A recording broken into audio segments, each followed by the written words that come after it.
Power Rangers Once and Always, a Netflix special for Power Rangers, and it's 30 years of Power Rangers. If you don't know, I was a huge Power Rangers fan back then because the show came out when I was born, and I watched it until about Dino Thunder SPD era. Um, I feel like they actually made it almost an hour long, which honestly it felt shorter than it was, but it was pretty good. I had some issues like the special effects for certain things and CGI. If you don't know, Trini passed away. The actress for Trini passed away many years ago, and they put her daughter as the main character, as one of the main characters, and she does a solid job, and she seriously does look like if she would have been Trini's daughter. Um, so Billy accidentally brought back Rita, but in Robo form. I'm not gonna go into details because that would be in spoiler details. So Rita's back. Thank goodness they brought back the original voice actors for her. Uh, Sadly, the actors Austin, Amy, and Jason David Frank did not return, but it seemed like they used archive footage of their voices. It didn't sound like the obviously fake voices that they used in the later episodes when they didn't have them come back for the big three. Instead, they have Rocky, which I'm glad that they gave him like something like. I know he's not a fan favorite, but I feel like Rocky's underrated. They gave him a fireman job, which is cool.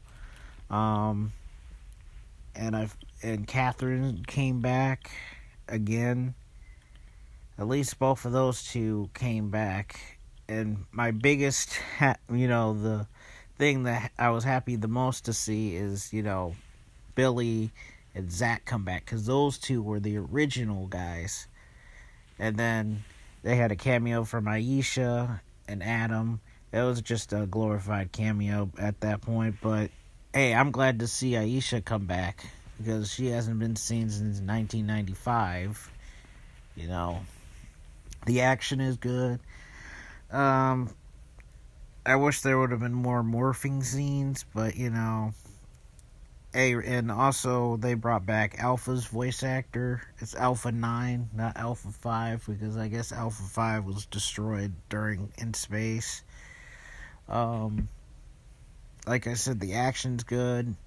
The acting could have been better, but it's Power Rangers. You're not gonna get top acting. You really aren't gonna get top acting, but honestly, it was decent acting from everybody. I got all the references, of course, like the pink energy, and the one thing I feel like this was lacking besides, the original three, which two of them are no longer alive, but one of them was alive during the filming, and I guess he didn't want to do it, and legal issues with Jason's actor, Austin, but I still feel like they could have had like a small appearance, even if they weren't filmed in New Zealand or whatever, but that's just my opinion. The one thing I feel like it's really lacking is a certain duo that should have been in the special. It should have been Bulk and Skull had like a 1 minute appearance. I'm sorry, but Bulk and Skull should have been in there. I know they had a billboard. I guess that's all they could do. I guess. And I think they were, when the Rangers were getting captured, I think they used the Lightning Collection action figures, which is kind of funny. There were certain Rangers, it was like, oh, the ones that they captured. I'm like, oh, I know this ranger and I know that ranger, you know. But overall, I would give it a 7.5. Not disappointing, really. You know, it was one of the better Power Rangers specials, and I feel like they gave Trini a good tribute. And even though I feel like certain things were rushed, it still was a solid. It definitely made me smile a couple of times, and I'm like, yeah, the inner kid in me was like, yeah, But overall, a 7.5. It wasn't like, oh, groundbreaking amazing, but still, it was better than some of the other specials that we had, Megaforce. But,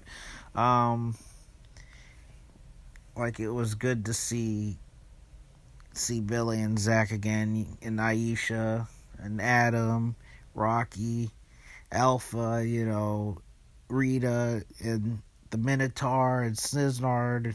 It was just good to see some of those villains. And then also, the original composer actually returned to do some of the music, and I'm like, yeah, this Power Rangers music hasn't been this good in a long time, But, yeah, about a 7.5. It was only on Netflix, and it's one of the only times I actually used Netflix because I'm not a huge Netflix guy. This is the rare time that I actually use Netflix.